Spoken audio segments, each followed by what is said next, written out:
দ্রুত গর্ভধারণ করার জন্য পাতলা বীর্যর পর সহবাস করার একটি নির্দিষ্ট নিয়ম রয়েছে, কিংবা সহবাসের আগে এবং পরে কিছু বিশেষ নিয়ম কারণ রয়েছে পাতলা বীর্যের ক্ষেত্রে। বিশেষ করে যদি বীর্যটি পাতলা হয়ে থাকে তাহলে সেটি বের হয়ে যাওয়ার সম্ভাবনা থেকে যায়, যার কারণে দ্রুত গর্ভধারণ হয় না। আজকের এই ভিডিওতে আলোচনা করব কয়েকটি কমেন্টের বিষয় নিয়ে। আশা করছি ভিডিওটি মনোযোগ সহকারে দেখবেন। পাতলা বীর্য হলেই যে সন্তান হবে না এরকম কোনো কথা নেই, সন্তান ধারণ করা সম্ভব। তবে মনে রাখতে হবে পাতলা বীর্য ধরে রাখার কিছু টেকনিক কিংবা ওভুলেশন টাইমে সহবাস করতে হবে। পাতলা বীর্যের ক্ষেত্রে মনে রাখতে হবে ওভুলেশন টাইমটি নারীর মাঝামাঝি সময়ে অর্থাৎ মাসিকের মাঝামাঝি সময়ে ওভুলেশন টাইমটি হয়ে থাকে, অর্থাৎ ডিম্বস্ফোরণ হয়ে থাকে। আর সেই ডিম্বস্ফোরণ হওয়ার সাথে সাথেই যখন আপনি সহবাস করবেন সেই ক্ষেত্রে গর্ভধারণের সম্ভাবনা আগের তুলনায় অনেকটা বেশি হয়।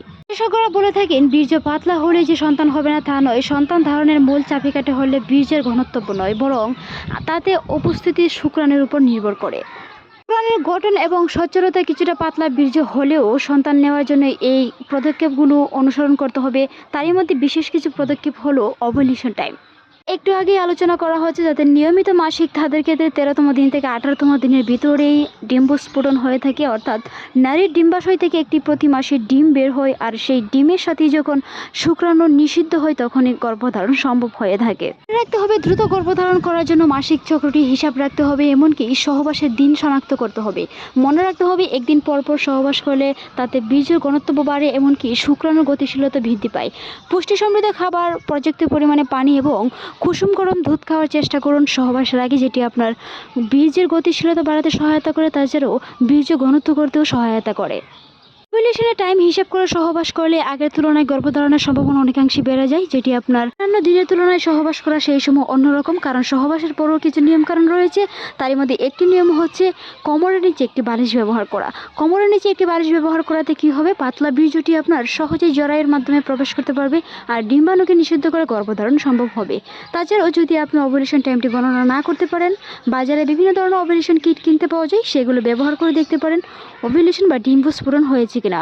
তাছাড়াও বিভিন্ন ধরনের লক্ষণের মাধ্যমে বোঝা যায় শরীরে তাপমাত্রা বৃদ্ধি পাবে, কিছুটা সাদা স্রাব যাবে, ডিমের সাদা অংশের মতন, তরল সাদা অংশের মতন যদি স্রাব যায় তাহলে আপনাকে বুঝতে হবে মাসিকের মাঝামাঝি সময়ে, সেই সময় আপনার ডিম্বস্ফোরণটি হয়েছে। বিশেষজ্ঞরা বলে থাকেন পাতলা বীর্যে কিছু সাধারণত শুক্রাণু থাকে, বীর্যে ঘনত্ব বা তরল হওয়া থেকে শুক্রাণুর উপস্থিতি সরাসরি বোঝা যায় না। তবে মনে রাখতে হবে পাতলা বীর্যের মাঝেও পর্যাপ্ত পরিমাণে স্বাস্থ্যকর শুক্রাণু থাকতে পারে, যা কখনো স্বাভাবিক গর্ভধারণ সম্ভব হয়। তাই সেই নিয়মগুলো সহবাসের সময় করার চেষ্টা করুন। মনে রাখবেন স্বাভাবিক ঘনত্ব বা বীর্য সাধারণত কিছুটা আঠালো হয়, যার কারণে বীর্য পাতলা বা শুক্রাণুর সংখ্যা কম হতে পারে এবং তাদের গুণমানতব্য কিছুটা দুর্বল হতে পারে। তাই সেই বিষয়গুলো খেয়াল রাখতে হবে। পুষ্টি সমৃদ্ধ খাবার নিশ্চিত করতে হবে। কোনো ধরনের নেশাজাতীয় খাবার থেকে বিরত থাকার চেষ্টা করুন। সময় অতিরিক্ত অস্তমিথুনের কারণে পানির অভাব, ডিহাইড্রেশন ও পুষ্টির অভাব বা গরমের কারণে স্বাভাবিকভাবে বীর্য কিছুটা পাতলা হতে পারে, তাদের নিয়ে দুশ্চিন্তার কোনো কারণ নেই।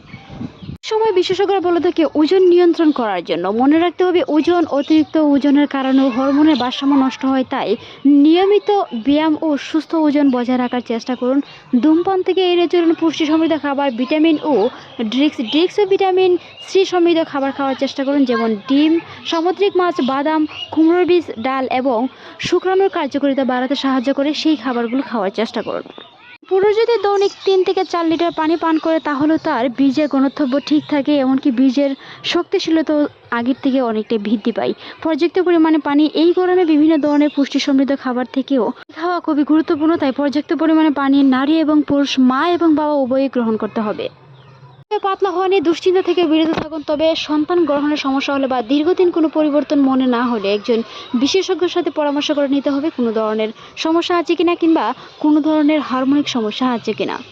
প্রাকৃতিক উপায়ে দীর্ঘদিন চেষ্টা করার পরও সফল না হয়ে থাকেন, সেই ক্ষেত্রে একজন ইউরেনিয়াস ও পলিসিস্টিক বিশেষজ্ঞের সাথে পরামর্শ করুন। বীর্য পরীক্ষা করে বিভিন্ন ধরনের ট্রিটমেন্ট আপনাকে দিতে পারবে, এমনকি বীর্য পরীক্ষা করে এর মাধ্যমে শুক্রাণুর সংখ্যা ও সচ্ছলতার পরিমাণ করে আপনার প্রয়োজনীয় চিকিৎসা যেমন হরমোন থেরাপি বা আইভিএফ দিতে পারবেন। তাই বাসায় বসে না থেকে অবশ্যই চিকিৎসকের পরামর্শ নিন। দ্রুত গর্ভধারণ করার ক্ষেত্রে সেই ট্রিক্সগুলো অবশ্যই ফলো করতে পারেন। তাছাড়াও আমাদের চ্যানেলে এরকম অসংখ্য ভিডিও আছে, চাইলে ভিজিট করে আসতে পারেন। ভিডিওটি এই পর্যন্তই। ভালো লাগলে সাবস্ক্রাইব করবেন, সেই সাথে আপনার মতামত অবশ্যই জানান। ভালো থাকুন, সুস্থ থাকুন, ধন্যবাদ।